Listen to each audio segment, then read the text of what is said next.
All right. How many of you here are aware of the third-party cookies? Okay, then this talk is all for you. And okay, I'll just announce the next speaker. You've already seen the name, Alberto, and Alberto is right there. So Alberto has been a part of the developers relations engineer team and currently working on the privacy sandbox initiative at Google. So I'd like you all to give a huge round of applause for Alberto. Thank you so much for being here. And over to you, Alberto. Thanks. Thank you. Hello, hello. Oh, yeah. So I'm glad that I saw many hands up. So by now you know that all major browsers are moving in the direction of making the web platform more private in many ways. That includes deprecating third-party cookies. And if you are a developer, a site owner, or as a technology leader, our goal is to take action and get ready so that our sites and our web properties are ready for this major transition, and then we guarantee that our users experience the minimum amount of disruptions.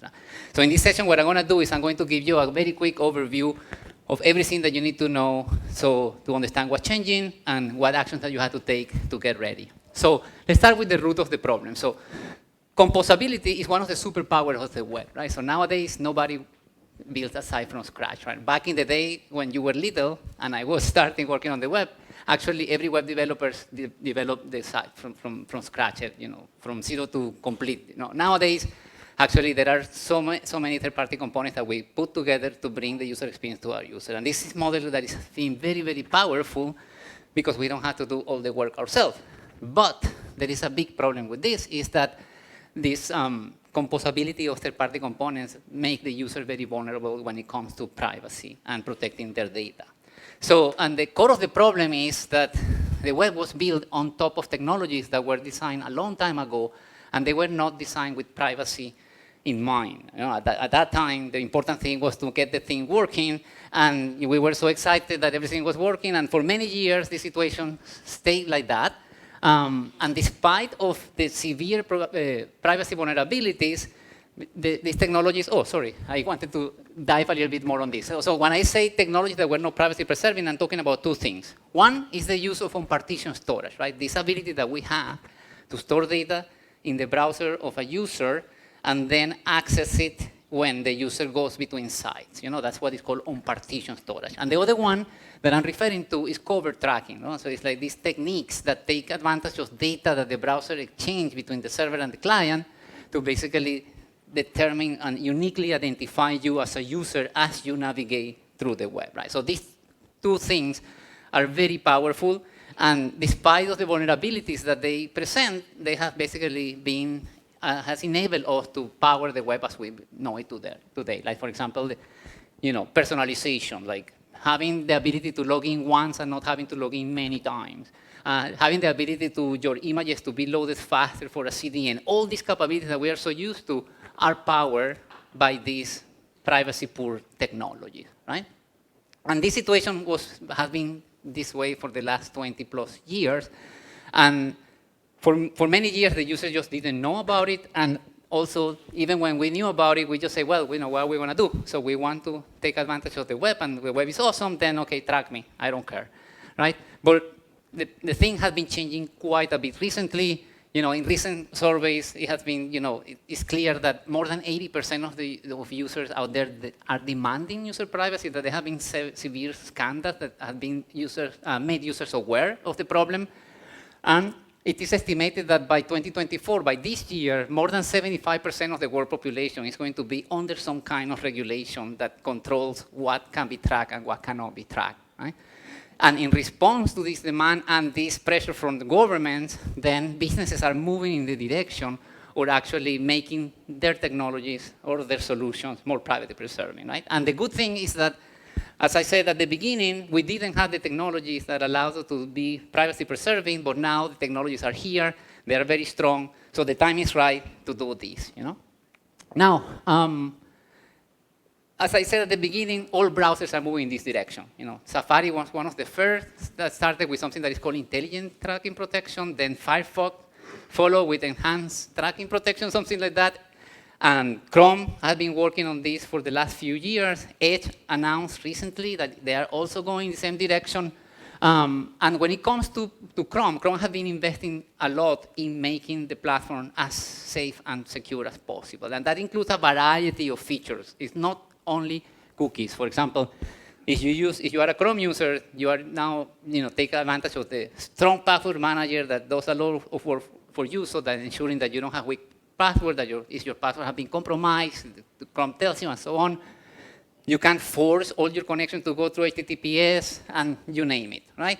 And the purpose of today's talk is an initiative that is called Privacy Sandbox that has the goal of, it's actually an industry-wide, it's not only Chrome, not only Google, that has the purpose of trying to remove the problems that make the web platform privacy weak, and also at the same time bring forward building blocks that allows us to implement technologies that until now have been powered with cookies and on-partition storage on top of privacy-preserving building blocks, so that the web remains vibrant and private at the same time.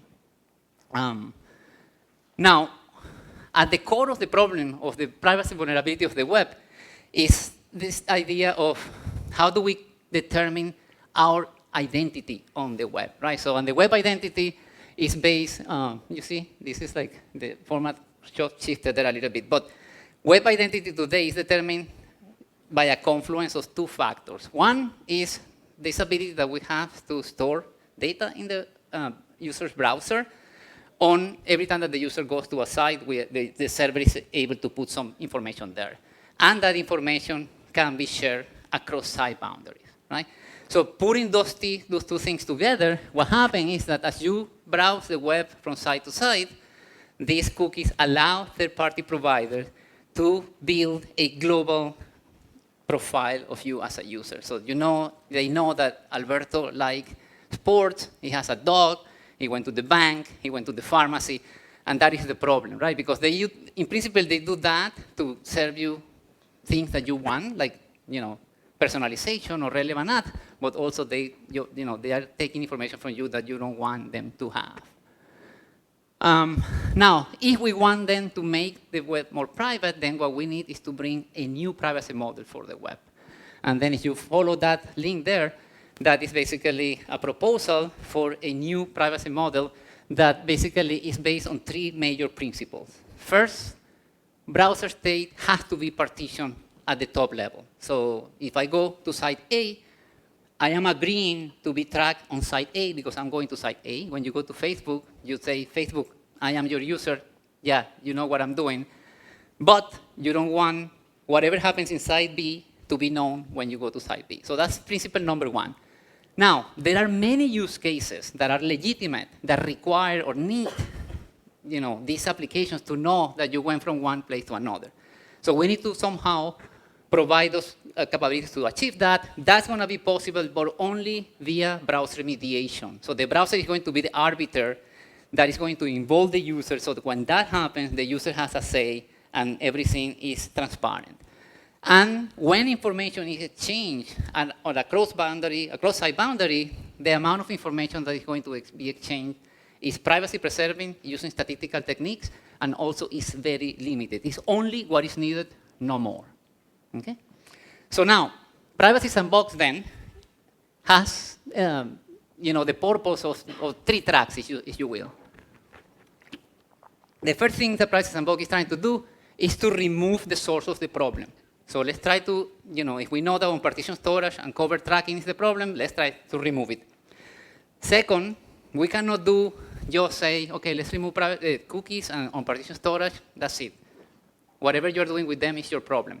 Because if we do that, then the web is going to die. Publishers are not going to be able to sustain themselves, and then this community specifically is going to be severely affected. So what the Privacy Sandbox is trying to do is, well, let's provide the building blocks so that all the applications that are powering the web today are possible, but in a privacy-preserving manner. Okay, and then you can see there that there are 4 categories of these building blocks. 2 of them have to do with private advertising, and then the third one is the one that we are going to be discussing today. It has to do with cross-site privacy boundaries. That's the idea that you are going to limit the scope of what you can do, and then also we need to count the area of fighting spam and fraud. Now, At the moment that you remove technological components that are used to track users, you have to be very careful. What could happen is that then people are going to start coming up with ideas of how they are going to track you. So another track of the privacy sandbox is that we need to make sure that we combat things like bounce tracking or fingerprinting or those kind of things. So we can say, well, we're going to remove cookies and we are not going to allow you to track users in other ways. So let's make the platform truly secure. Now, if you are a Chrome user, all this privacy sandbox, you're going to experience it through a new Chrome feature that is called tracking protection. Chrome is rolling out this feature little by little, and if you are one of the users that has it, you're going to see an interface like this. You're going to see, you're going to see a message that says, okay, now you're browsing more private. You're going to see a little I in the URL bar with a slash there that says your cookies are blocked. And you are able so far to enable. You as a user, you say, no, I want cookies. I want to be tracked. Okay, re-enable them, okay?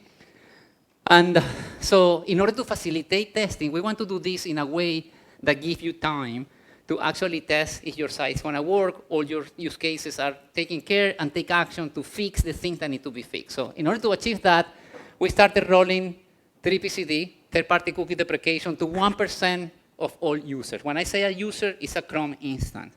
And we're going to be doing this until Q3 this year. So this is enough time for you to go analyze your site, see what's breaking, what's not breaking, and then do the things that you need to do to make sure that your users will not experience disruptions later. After Q3, then we are going to ramp up all the way to 100%. I don't know, I'm not sure how long that time is going to take, but we have until now, until Q3, to take action. So what do we need to do? And this is the purpose of this talk. Let's try to get ready for the deprecation of third-party cookies. So there are 4 things that we need to do, according to me. So first, we need to understand what's happening. What is changing exactly? What is privacy sandbox exactly? Once we understand that, then we need to take advantage of guidance and tooling that is available to you to audit your sites, try to see what breaks, and get ready. Third, when you identify what's happening in your site, you have to say, well, if I'm using cookies for this scenario, what are the building blocks that I can use to replace what I'm doing, and then in a way that is privacy preserving? That's what I call mapping your scenarios to privacy sandbox APIs. And the final point is just make it happen, right? So now that you are clear, I need to do this, I need to implement that, there is no substitute, you have to roll all your sleeves and make it happen. So let's start with step number 1, what's changing? So a little fundamental review. The web is built on top of the hypertext transfer protocol. That is basically a communication protocol to exchange things between a web server and a web client, right? And the HTTP is a stateless protocol. So, as a user agent, like a browser, sends a request to the web server. The web service takes the resource that was asked, which could be an image, a video, a web page, and then return it, and that's it. It forgets everything. So it's designed to be stateless. There was no state at all.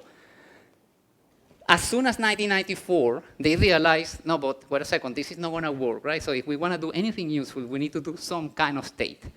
And they borrowed some mechanisms that were available in Unix at that time, that were called the magic cookie, and they say, why don't take this concept from Unix and bring it to the web, and they call it web cookies, and that's where cookies were built, right? So cookies, when you think about cookie, is basically a very simple state management mechanism. No different from local storage or session storage, but very simple at the core. So a cookie then is nothing else than a key value pair. The name of the cookie and what is stored in the cookie. The rest of the cookie is a set of metadata that tells the browser how to deal with the cookie. You can say, for example, well, the domain of the cookie is a.com, which means that this cookie, in principle, can be only accessed by a.com. That's not necessarily the case because there are a bunch of edge cases that people do exploit, but that's what that means. You can also say, well, I want this cookie to expire in a certain time.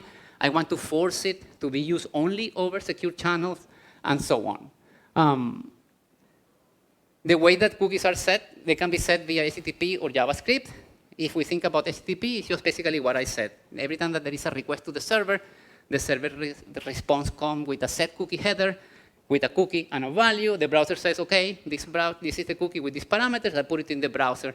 Then on every subsequent request to the server, the browser sends the same cookie. So whatever is stored in the cookie updated, then the server is going to keep receiving. And then you can start seeing how the source of the problem starts shaping. Now, cookies are super simple, and you can classify them basically in terms of what you use it for. But at the end, a cookie is a cookie, and then there's nothing much to it. But for example, we can say, well, we can have session cookies or persistent cookies, cookies that expire when the browser is closed, or cookies that remain. Or you can say, well, I want to have tracking cookies that can be used for third-party analytics or marketing or social media, like buttons and things like that. You can say, okay, I want to have secure cookies that I force them to be on secure channels or only on HTTP or something. And finally, we have the scope of the cookie, right? Remember the domain that I told you? Well, the domain of the cookie determines if the cookie is first party or third party. It is first party if the domain of the cookie is the same as the domain of the site that you are visiting. And it's third party if it's not, okay? Okay. And that is the focus that we are right now. So this is where the problem relies. First party is okay. Third party cookies is what the problem comes in, and then we need to deal with it. Why? Well, I said this is what I said the definition, but imagine this case over there, right? So I have two sites, site A and site B, and both sites have an embed from a third party C. So when a user goes to site A, the third party C is loaded and puts a cookie in the browser. So when the user goes from site A to site B, just by a navigation, the third party C knows, oh, this is the same user that was in site A before. Now I can show. That's exactly why you go to search for something, and then you go to Facebook and you see the ad of the zoo, and you say, oh, and then my mom says like, oh, I'm being spied, and then they cover the camera, and I kind of think, no, it's just a cookie that is there, and then it's basically that's what is happening, right? So now, to summarize, Privacy Sandbox is removing the source of the problem on partition storage. Notice that cookie is one mechanism of storage. Local storage, session storage, quota, file system API, all those are storage APIs that are changing, or most of them are already changed. And then building a bunch of privacy-preserving building blocks for us. And then I'm going to give you a hint, just a couple of APIs to give you a sense of the kind of things that you're going to be doing to get your site ready. Okay? The first API is called cookies having independent state. It's like chips.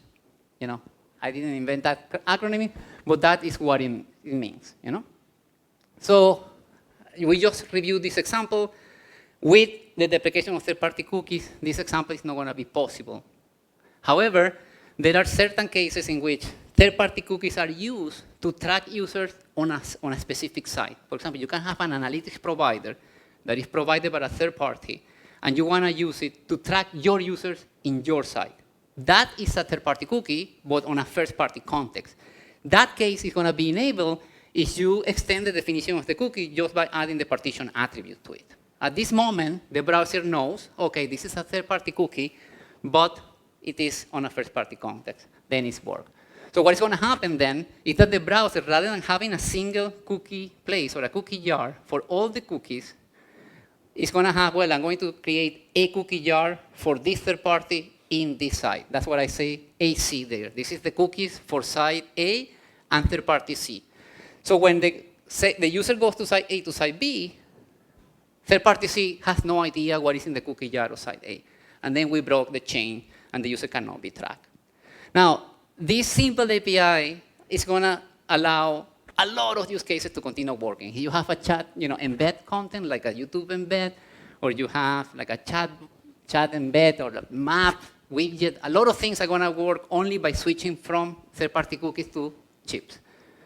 Also, payment providers, CDNs, CMS, there is a lot of applications that is very easy to fix, okay? Now, despite the fact that we know that third-party cookies, when they are used to track users across sites, are problematic, there are a lot of use cases that are legitimate. And I said at the beginning that I just don't want to go and break the web, right? So we need to come up with ways to enable these scenarios while keeping the user safe. And this is where related website sets come into place. The idea of related website sets is that we would like to enable the browser to determine when there is a relation between websites, so that he can say, okay, this application that belongs to this domain is requesting third-party access in this domain, but look, they are related, therefore it's okay, right? So that is the purpose of related website sets. So for example, I could have a company that is called example, and then I have a primary site that is called example.com, but then also then I'm very successful, and then I say, well, I want to start doing shopping, and then I open another domain that is called examplestore.com. It's a separate domain, but I own it, right? And also I can have, for example, one site per country, and all are my sites, but they have different domains. And so I can have a CDN associated with my business, right? So I can have a video server running. All these sites belong to me, and I want to be able to share cookies between them because the user experience for my brand is going to depend on those cookies. So related website sets allows us to define this kind of thing. So I put there that is the primary. So there is a notion of a primary and then subset associated with it. There are three types of subsets, right? So I can have, I don't know, when I shared the slide, the formatting, that was what I was afraid of, and it happened. Anyway, so there is the notion of primary, and then you can say, well, I'm going to have a CCTLD subset that is all the sites at a country level that I can own. Then I can have service subset that is, for example, CDN, video servers, you name it, are in that set. And then the associated subset that I can have, for example, if I sell glasses and I sell shoes on different domains, I can put them both there. And each of these sets has certain rationale that you have to justify, certain limitations. But once you do that, basically, the browser is going to know that you're going to be able to use cookies across those sites. Now, once we have defined those sets, other browsers have implemented some kind of similar approaches, but without the concept of related website sets. In Chrome, we have the notion of related website sets. Once you have it defined, then as a developer, you have to request access. So you have an embed in one of your sites accessing cross-site data in another site that you own, and then you're going to tell Chrome, can I have access to third-party cookies here? Chrome is going to say, okay, yeah, this is your site. Go ahead. I accept. But you have to ask. It's not going to be automatic, right? For example, here I have example.a.com, example.b.com. So, and I have basically, no, sorry, this is correct. What I'm trying to convey here is that I have an embed from example.b.com, and then when the embed is loaded, I'm going to ask Chrome, can I store cookies here and access them? Then Chrome is going to say yes. Vice versa is true too. I can basically, from the top level side, I can request access to the information in the cookies for domain C. And then Chrome is going to say, okay, you are in the same set, you can do it. Okay, as I said, access is granted automatically. Now, there are still legitimate use cases when you need to track users, or you need third-party cookies among different sites that you don't own. And here is where the storage access API with prompts come into play. So basically, it's a little bit reminiscent of GDPR, in which you are going to be able to ask the browser, hey, I have a legitimate use case, can I store cookies here? The browser then is going to basically pop up a little prompt that is going to ask the user, listen, this embed that you are using is requesting access. Do you want to allow it? Now, the interesting thing here is that there are restrictions. So the user has to interact with the iframe. For example, if that embed is an iframe, it's not that the frame is going to request and that's it. It's going to be a prompt, like a push notification kind of request. No. If the user says, I want to open this video, and the video embed says, yeah, I require cookies, then the user is going to be asked, you want to access this video? You're going to have to allow the cookies. And the user says, yes, because I want to see the video. Fine. Sort of like GDPR.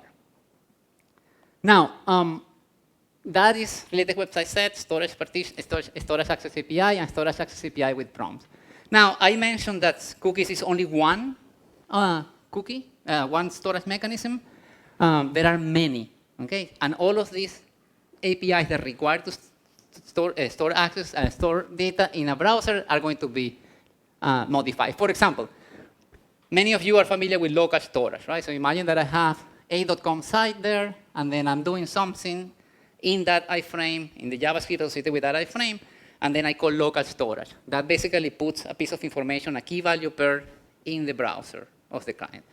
When the user goes to site B, that also has an embed of example.com or any third party that you imagine, the same thing. We are going to be able to go to local storage and get the key value pair that was stored when the user went to the first site.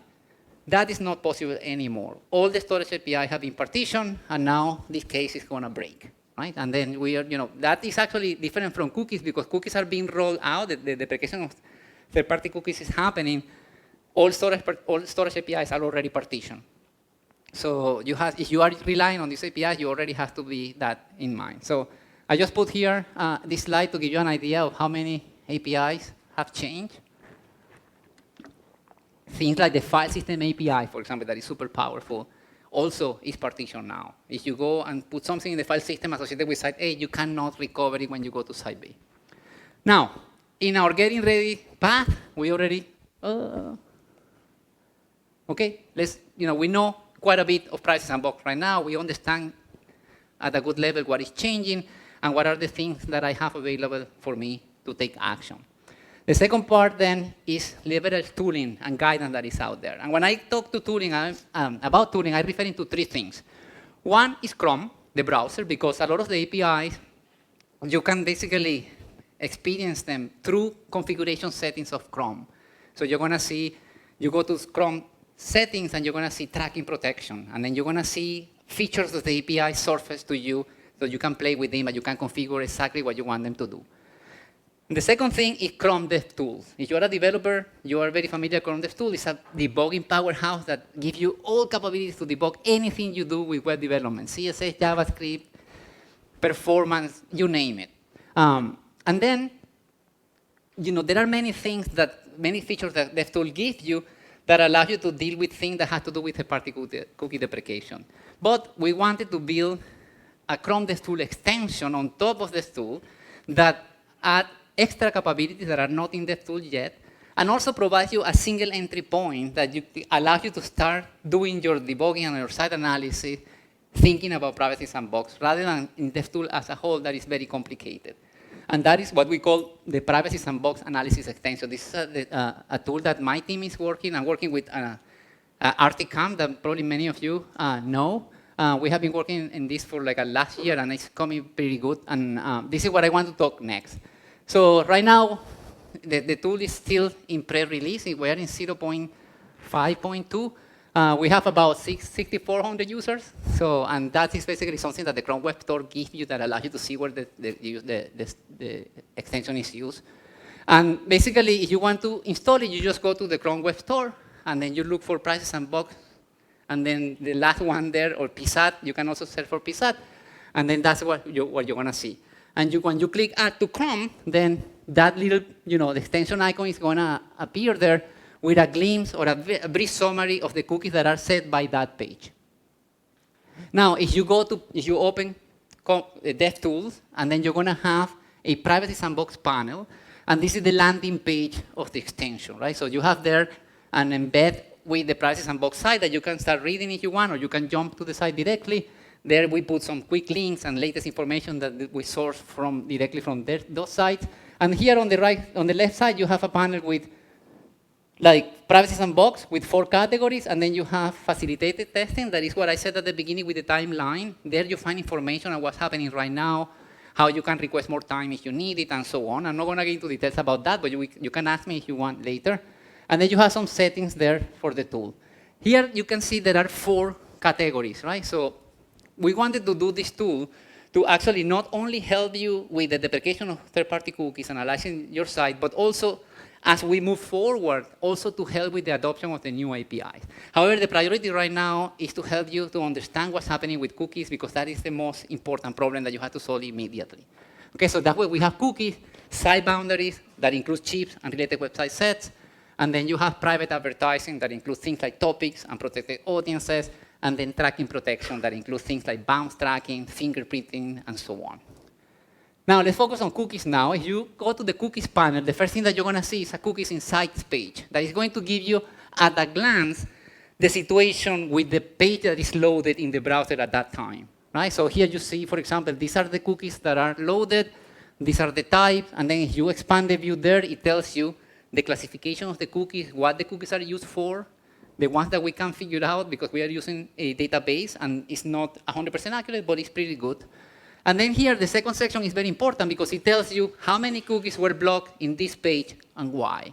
And this is where your journey begins. Okay? You're going to say, okay, all these cookies belong to critical user journeys in my site that are potentially breaking because the browser is blocking them.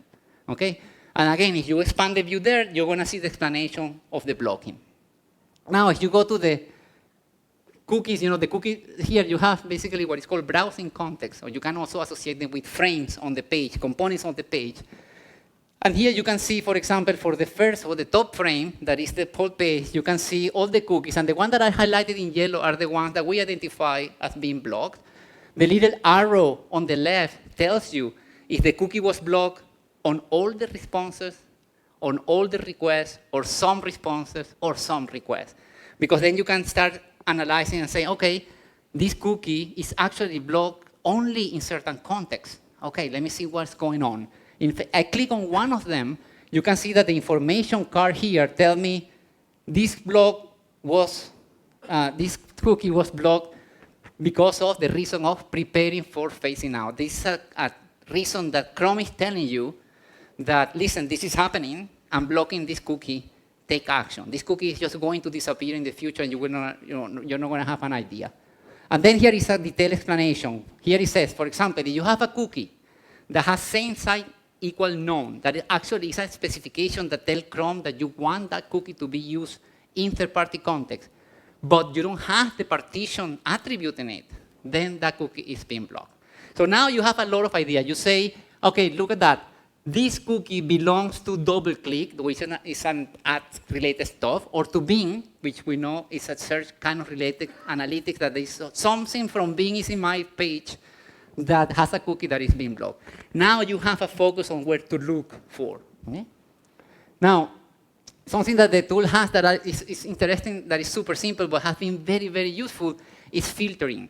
You can open a filter there, and you can say, show me all the third-party cookies that have the same site attribute equal to none. And then when you do that, we're going to filter it for you, and then you can focus your attention. Or give me all the cookies for the particular third-party provider. I want to see what's happening with my analytics provider, for example. Okay? Now, we also implemented a feature that is very cool that is called frame overlays, that, if you click on that little icon over there next to cookies, what happens is when you hover over the frame of your page, PSAT is going to tell you, well, this frame has these cookies. Here, for example, we have 4 third-party cookies, out of which 4 were blocked, and it's going to tell you the frame associated with this page component. This is very important because if you are trying to determine if a specific critical user journey breaks, you can go and say, this is the embed that I want to check. I hover over it. I see what is the frame, see what are the cookies that are blocked. Boom. Okay? That in many cases, it doesn't work as smooth because people do all kinds of things that you can imagine, embed inside embeds, and then the feature gets a little bit crazy. But in general, it gives you good information. Last, we implemented a feature that actually we are implementing this progressively. We are trying to detect things that we know that break. For example, the Google Sign-in library, version number 2, was known to break with third-party cookies blocked. And they fix it. But the problem that they are having is that people are not migrating. Sounds familiar? Yes. So people don't migrate. So then what we are doing is basically we put, if you go to LinkedIn, for example, it turns out that they had that library. So here you can see non-breakages. The tool detected that Google Sign-in Vir2 is being used. And then if you open here, it tells you, listen, you are using this functionality that is being deprecated. Please check this information to migrate. Right? So that is where, and we are adding, there was some problems with Facebook like buttons, with Facebook comments, with Discord chats. All that we are basically putting in PSAT so that people can say, okay, these things that are known to break, we know. And those are the most reference blocks that we are receiving at Google for people testing. Now, the last part is mapping your CUJs to the new APIs. I'm not going to go in too much detail here, but sorry, I had to point that way. So as I said at the beginning, cookies are used for whatever. It's a simple state management mechanism, so anything under the sun can be powered by a cookie. Things like embedded content, federated identity, remote resources, comments, personalization, you name it. You know, a lot of things can be. So now, your particular site has your particular critical user journey. So you have to go and say, what is my site doing? Oh, I have a video embed. Okay, I have to check this one. Oh, I have a federated identity widget here that helps me to keep my users logged in. Then you can focus on one CUJ at a time. And in general, the kind of things that you ask is, okay, well, imagine that you revert the equation and you say, let me start thinking about the cookies. I know that these cookies are mine, right? So I'm going to ask, okay, these cookies are used to track things, users, or whatever on the context of a specific site. Okay, I want to know what my user does when it comes to this site. Then this is a third-party cookie on a first-party context, then I can use chips easily. And then once you determine that, you go and you put the attribute partition, you're done. Right? Alternatively, you can also use local storage partition as well. That will work. Now, if the cookies that you're analyzing and use for federated identity or for single sign-on, then you can consider something like FedCM, that is a new solution also by Google that allows you to do this without cookies. Now, again, we saw this. Oh, I am using these cookies, and these cookies are for a small number of sites that I own. Therefore, I'm okay. I can use related website sets. And I know that I need to use the storage access API. Once I have the set defined, I need to request access. Now, this kind of analysis is what I would like you to take with you and then go to your site and do it. This is a little mapping here. You know, a chat widget, most of the time can be solved with chips. Map embed with chips. You know, you can take a picture of that if you want or see it later. And there is a lot of documentation about this, by the way, that you can take advantage of. What next? Now, we understand what Privacy Sandbox is, what's changing, you know, what kind of things we need to pay attention to. We have an idea of the tooling that is, you know, we know that we need to familiarize ourselves with the features in Chrome, DevTools, and PSAT, right? We know a little bit of the kind of mapping from the critical user journeys in my site to the solutions that I need. Then fourth step is that I want you to commit today. After today, you say, I'm going to make this happen. If you are a site owner, if you are a technology leader, if anything depends on your decision power, make the decision today of go and update your site, and then you're going to be done with it, okay? This is a lot of, you know, what I would like you to do is while you go, there is a lot of documentation. You set up an environment to test. When you guarantee that the browser that you're using has all these APIs available to you and cookies are fully blocked, then you're going to use DevTool and PSAT to analyze what's happening. Then you're going to audit your site fully. You're going to engage with us. There are support forums that you can reach out to us. Articamp and Google are working together on this. You have full support from us. And there is also, by the way, not only PSAT support forums, there are many support forums that Google has put there in GitHub and other places that you can leverage. If you find breakages that have not been solved before, please report them so that you can help the community. And then if you are the owner of a big publisher site, or if you are an agency working with a big site and you determine that you need more time, there are mechanisms that are called deprecation trials that you can apply to, so that Google allows you to say, okay, we are going to basically let third-party cookies work for you for a specific amount of time, so you have time to fix them. It's not going to be forever. It's going to be a specific time, but you can request that. And that's it.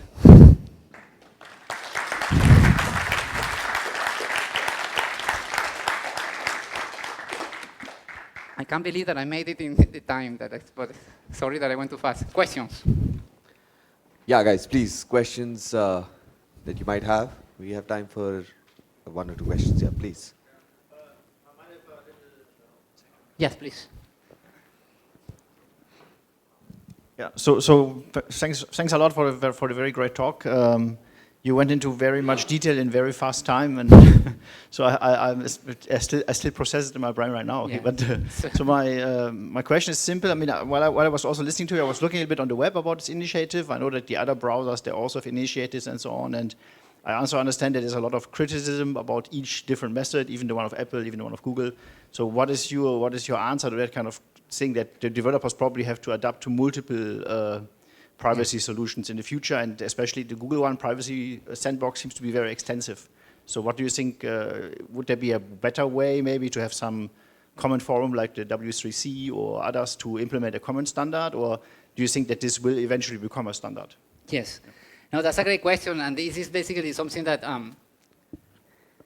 last year I presented at WordCamp Asia a talk about the future of WordPress and the creator economy, in where I talk about this issue of openness, right? And when we need to make big decisions together, right? It's one of the most difficult things in the open web, right? Because the privacy sandbox is a massive undertake, right? And we cannot do it alone. And actually, so much that we cannot do it alone that actually the government is involved, right? Because the government is ensuring that whatever the community does not actually causes the death of publishers, right? And advertising. This is a humongous ecosystem out there that when you remove cookies, you actually could cause severe damage. Now, having said that, there is clarity and consensus that privacy is a necessity, right? There is user demand, there is government oversight. So there is no other way. So we need to find solutions that actually allows us to have a privacy-preserving open web. The question is how. Right now, what Privacy Sandbox is doing is to bring forward a set of proposals that we think, and we are investing a lot of resources and thinking, and actually collaborating with the whole industry to see if we can find these kind of building blocks that actually make the thing work. Now, ideally, you could have an idea that says, listen, this could be improved this way. That is happening. So each of these APIs is subject to change. But in order to answer your question, what I think is going to happen is that, yes, we are going to basically go through this period that is going to be a little bit uncomfortable. There is a lot of fear, a lot of anxiety. But I think that at least on certain aspects, it's not rocket science. Actually, it's changing a cookie. It's basically changing a state management mechanism. So we can do that from an engineering perspective. And the bottom line is going to be is either these APIs or some other APIs. And we are open, to whatever it works, right? But we need to work together and make it happen. So I think it's going to happen, but let's see. Any other questions? Any other questions, please? Yeah. Okay, so as you mentioned that the standard of privacy sandbox is just announced, and then as you mentioned that also that the privacy sandbox is coming to enforce most of the Chrome user across the web, right? So right now we are working. We saw a lot of warning related to privacy, and one thing that we are unsure of is what type of what type of third party that we are using that is not currently support the first party approach of privacy sandbox. So how can you make sure that the thing that is not currently support is also support the privacy sandbox? Okay, let me see if I understood the question. So you are hinting to the fact that we say, well, we have a set of building blocks that address a set of scenarios, and it could be that there are some scenarios that are not covered by any of the building blocks. Okay. Yeah, that's a great question, right? So what I would say is that from my perspective, luckily, everything boils down to a state management mechanism, right? So every solution that out there is using the same kind of thing, putting a piece of data, recovering, putting a piece of data, recovery. So if you solve the problem at a fundamental level, it is very likely that we're going to address most of the cases. Now, there still could be some cases in which, listen, my use case doesn't work. There are forums that are open and people are asking things, or people are saying, for example, listen, the existing building blocks are great, but they don't cover my use case fully. For example, it could be that the API has some limits that are too restrictive. For example, imagine that I say, I want to allow you only 5 sets in the related website sets. Yeah, but I have 100. So what I'm going to do? Oh, wait a second. Okay, so probably 100 is a better limit, that kind of thing. Still, having said that, there could be a moment in which somebody comes up with an important use case and then say, yes, we are going to address it. Basically, our goal is to ensure, and actually the ecosystem as a whole goal is to ensure that everybody comes along, right? So it's not like, some other scenarios are that people say, okay, let's deprecate cookies and just figure it out. We are trying to do let's deprecate cookies, but ensure that everybody has a solution. So I hope that answers your question, and it's a great question. I'm sorry. Could you tell us more how the chips are going to improve the payments or the CDNs and other cases that you mentioned? I would say, I don't know how much they're going to improve them. They're going to improve them in the sense that they are going to be now privacy safe, right, in the same, right? But I would say that basically you're going to switch from using third-party cookies on a first-party context to use third-party cookies on a first-party context safely by adding the partition attribute. That's what I would say. I don't see that it's going to add anything additional to what you already have, because basically the only thing that's going to happen is that you're going to continue, you're going to use cookies, but in a restricted way, in a safe way. All right, guys. I'm so sorry. We are running out of time. So please. Last one. This last question. Okay. This is a non-technical question. So non-technical question. I was curious to understand how the governments are interacting with you and how they are helping and governing. And is it just the US governments, or how are the global governments engaging? Yeah. If you I always, usually, when I answer the question, usually like, I am a developer relations person working on tooling for the ecosystem. I want to give you my perspective. What is happening, and this is open information out there, there are regulators, like for example, the CMA, that I don't even remember what whatever agency in the UK is overseeing a lot of the things. There is the IMDA in Singapore. There is here in Taiwan also, there are a lot of oversight. And what is happening is basically, and Google is actually very happy that this is happening, right? Because we want to ensure that what we do is approved. It's basically, there is consensus, right? So we don't want to go with a unilateral solution that then basically people are going to say, no, you are doing it because it benefits you. No, listen, this is, and then they are verifying that each of these building blocks actually work for everybody. So we have to prove to these regulators, working with the stakeholder had to say, yes, this works for me, or no, that doesn't work for me.